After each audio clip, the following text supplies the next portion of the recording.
नमस्कार दोस्तों, मैं रवीश कुमार। क्या आपने अभी तक क्यों वह खबर नहीं सुनी कि चंद्रबाबू नायडू और राहुल गांधी हॉटलाइन पर है? आखिर क्या है यह हॉटलाइन और क्या अब चंद्रबाबू नायडू बीजेपी को छोड़ने वाले हैं? रिपोर्ट में बताया जा रहा है कि चंद्रबाबू नायडू के कई सांसद कांग्रेस के सांसदों से जाकर हाथ मिलाया है और उसे थैंक यू भी कहा है। और क्या चंद्रबाबू नायडू भी अब पलटी मारने वाले हैं? तो क्या है इस रिपोर्ट की पूरी सच्चाई हम आपको बताते हैं। लेकिन उससे पहले अगर आपने अभी तक हमारे चैनल को सब्सक्राइब नहीं किया है तो हमारे चैनल को सब्सक्राइब कर लें और वीडियो को लाइक करें और कमेंट बॉक्स में बताएं कि आप इस वीडियो को किस देश किस राज्य से देख रहे हैं और आपका क्या नाम है, हमें कमेंट बॉक्स में जरूर बताएं। तो चलिए शुरू करते हैं। दोस्तों, राहुल गांधी और चंद्रबाबू नायडू हॉटलाइन पे हैं। हॉटलाइन दोस्तों, ये बात सुनकर मैं ये सोच रहा हूं कि नरेंद्र मोदी किस तरह से रिएक्ट कर रहे होंगे। और ये बात मैं नहीं कह रहा हूं, ये बात आंध्र प्रदेश के पूर्व मुख्यमंत्री ने अभी थोड़ी देर पहले बोली है, जो इस बात की तस्दीक करता है कि देश की राजनीति में पता नहीं अंदर क्या क्या चल रहा है, कौन किसके साथ संपर्क में हो और कौन किसके साथ अपना संपर्क तोड़ दे। एक बहुत ही विस्फोटक बात बोली है। दोस्तों, आंध्र प्रदेश के पूर्व मुख्यमंत्री और वसार कांग्रेस के अध्यक्ष जगन मोहन रेड्डी से राहुल गांधी के जो उन्होंने कैंपेन शुरू किया है वोट चोरी का, उसको लेकर पत्रकार सवाल पूछ रहे थे तो रेड्डी नाराज हो गए। मतलब राहुल गांधी के विरोधी माने जाते हैं जगन मोहन रेड्डी। हालांकि वाईएसआर कांग्रेस जो है वो कांग्रेस से निकलकर ही बनी है। जो जगमोहन रेड्डी के पिता हुआ करते थे वो कांग्रेसी में हुआ करते थे, लेकिन उन्होंने अपनी पार्टी कांग्रेस से अलग की और सब जानते ही हैं इतिहास। आप कह सकते हैं कि चंद्रबाबू नायडू के जो विरोधी हैं आंध्र प्रदेश में, जो उनकी विरोधी राजनीति करते हैं, वो जगमोहन रेड्डी हैं। तो जगमोहन रेड्डी से राहुल गांधी की जो कैंपेन चल रहा है वोट चोरी का, उसको लेकर कुछ सवाल पूछा गया। इसके जवाब में रेड्डी ने एक बात बोल दी। अब वो क्या बोलते हैं सुनिए।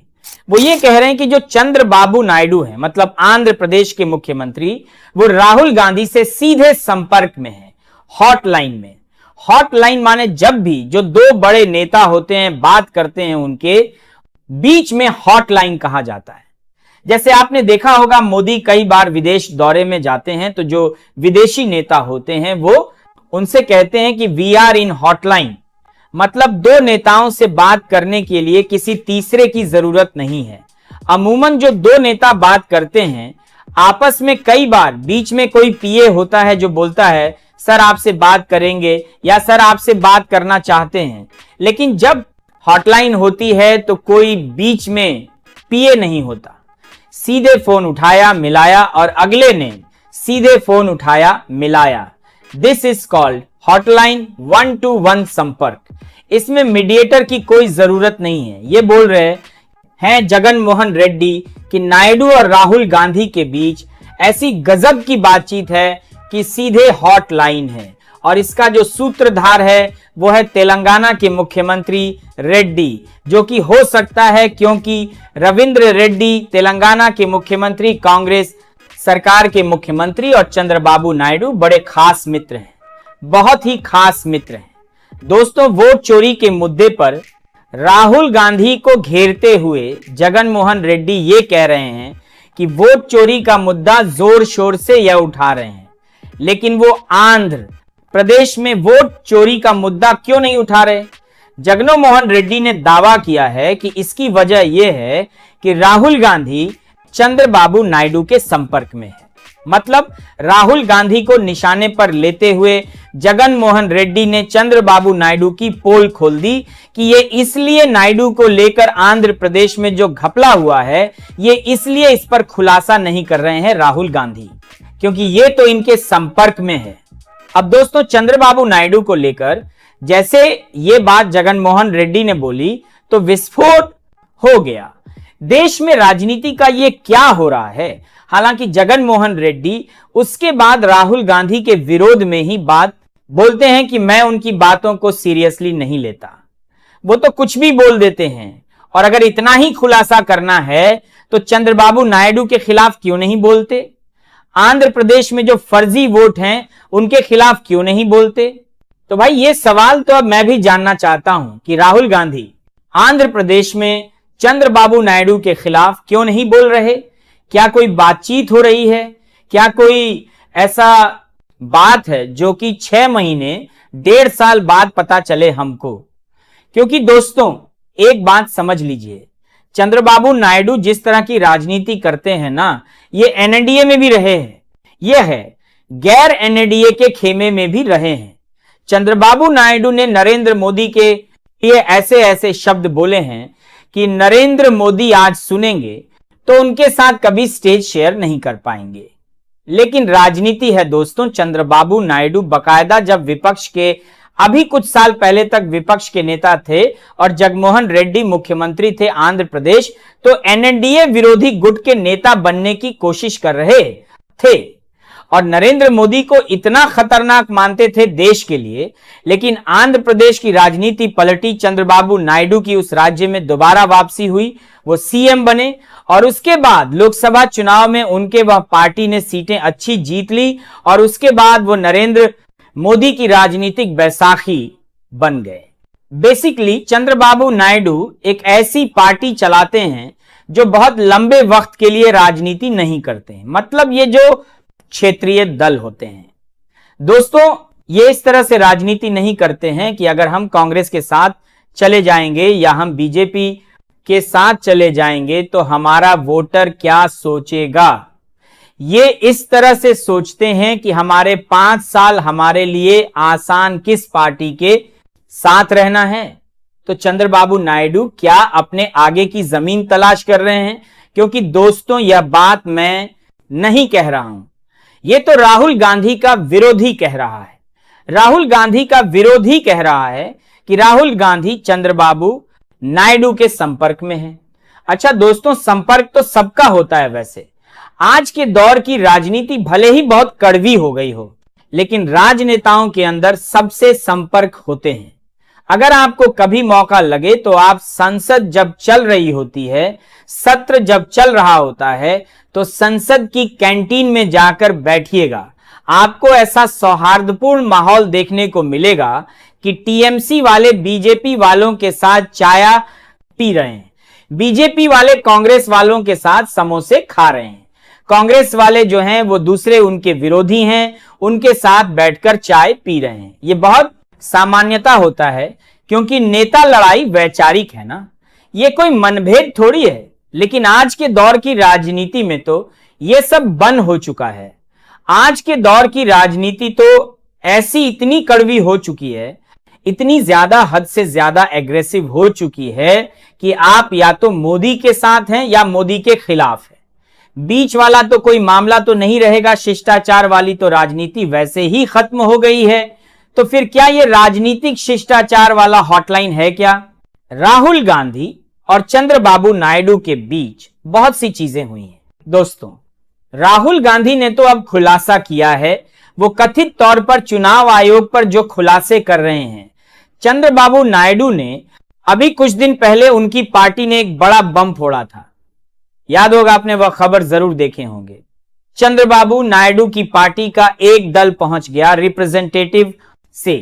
दोस्तों ये नेता पहुंच गए चुनाव आयोग और बिहार में हो रही एसआईआर के खिलाफ पहुंच गए।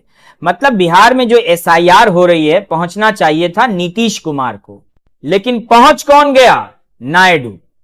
ये कहते हुए कि ये जो बिहार में एसआईआर हो रहा है, किसी भी हाल में, किसी भी राज्य में चुनाव से 6 महीने पहले खत्म हो जानी चाहिए।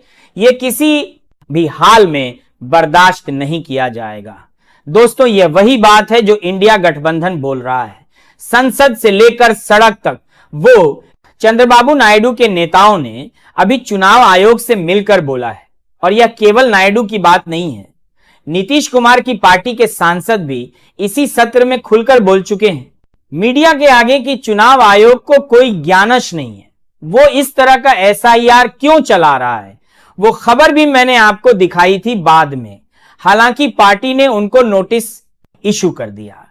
लेकिन यह तो सच्चाई है कि जेडीयू के अंदर और जीडीपी के अंदर एसआईआर को लेकर जबरदस्त एक विरोध है, जबरदस्त एक असंतोष है। एनडीए के लोग बहुत खुश नहीं है। आप चाहे तो कल का मेरा ये वीडियो देख सकते हैं। टीएमसी के सांसद हैं साकेत गोखले, उन्होंने इसको लेकर बोला भी है कि हम जब प्रोटेस्ट करते हैं इस मामले में तो एनडीए वाले और बीजेपी के सांसद हमारे पास आकर गुपचुप तरीके से थैंक यू बोलते हैं कि चलो आपने बोला, हम तो बोल नहीं पा रहे। ऐसा तो है नहीं दोस्तों कि देश भर में जब एसआईआर होगा, जो कि होना है, तो आंध्र प्रदेश में उसका फर्क नहीं पड़ेगा। भाई देश भर की वोटर लिस्ट बदलेगी तो आंध्र प्रदेश की वोटर लिस्ट भी बदलेगी ना। आंध्र प्रदेश की वोटर लिस्ट बदलेगी तो क्या चंद्रबाबू नायडू को इससे फर्क नहीं पड़ेगा। तो दोस्तों चंद्रबाबू नायडू इस तरह का रिस्क क्यों लेंगे? अपने राज्य में बहुत सी ऐसी चीजें हैं जो पर्दे के पीछे चल रहा है। कम से कम जगन मोहन रेड्डी की इस बात ने यह तो बता दिया और इस बात की ओर भी इशारा करता है। दोस्तों चंद्रबाबू नायडू जैसे लोग इतने राजनीतिक मौका परस्त हैं कि कभी भी पलटी मार सकते हैं। वैसे भी चंद्रबाबू नायडू राजनीतिक पलटी मारने के लिए ही जाने जाते हैं। नीतीश कुमार तो खामखा बदनाम है। चंद्रबाबू नायडू वाजपेयी के साथ एनडीए की सरकार में हिस्सेदार रह चुके हैं और मोदी के जमाने में मोदी को पानी पीकर उनकी आलोचना कर चुके हैं और बाद में खुद जब सीएम बन गए तो मोदी जी को पीएम बनाने में मदद भी कर चुके हैं। तो क्या पता आने वाले भविष्य में चंद्रबाबू नायडू की जो हॉटलाइन है ये और करीब आ गई राहुल गांधी के बीच, तो ना जाने देश पे कौन सा राजनीतिक गुल खिल जाए। आपको क्या लगता है दोस्तों, क्या ऐसी कोई संभावना है या फिर ये केवल एक शिगुफा है जो बस हर साल 6 महीने में चलता रहता है? कमेंट बॉक्स में जरूर लिखें और जितना हो सके दोस्तों चैनल को शेयर करें, सब्सक्राइब करें और थैंक्स और ज्वाइन, ये 2 ऑप्शन है जिसके जरिए आर्थिक तौर पर भी अगर आप चाहें तो चैनल के हाथ मजबूत कर सकते हैं। और क्या आपने अभी तक वह खबर नहीं सुनी कि जिसने मोदी की नींद दिला दी है कि राहुल गांधी ने चुनाव आयोग को सीधा चेतावनी दी है कि थोड़ा सा सब्र करो, पिक्चर अभी बाकी है। इस चेतावनी क्वेश्चन कर बीजेपी में मातम सा छा गया है। आखिर राहुल गांधी क्या करने वाले हैं और क्या राहुल गांधी इस बार बीजेपी का पत्ता साफ करने वाले हैं? क्या है आखिर पूरा माजरा, इस वीडियो में आप जानिएगा। लेकिन उससे पहले अगर आपने अभी तक हमारे चैनल को सब्सक्राइब नहीं किया है तो हमारे चैनल को सब्सक्राइब करें, वीडियो को लाइक करें और इस वीडियो को अपने दोस्तों परिवारों में शेयर करें ताकि उसे भी पता चल सके कि भारत में कौन सा राजनीति चल रहा है। और दोस्तों आप हमें जरूर बताएं कि हमारे वीडियो आप किस देश, किस राज्य से देख रहे हैं। तो चलिए दोस्तों बिना किसी देरी के शुरू करते हैं। दोस्तों चुनाव आयोग को लगा था कि एक दिन के आंदोलन के बाद विपक्ष का आंदोलन खत्म हो गया है। चुनाव आयोग का आंदोलन बात करता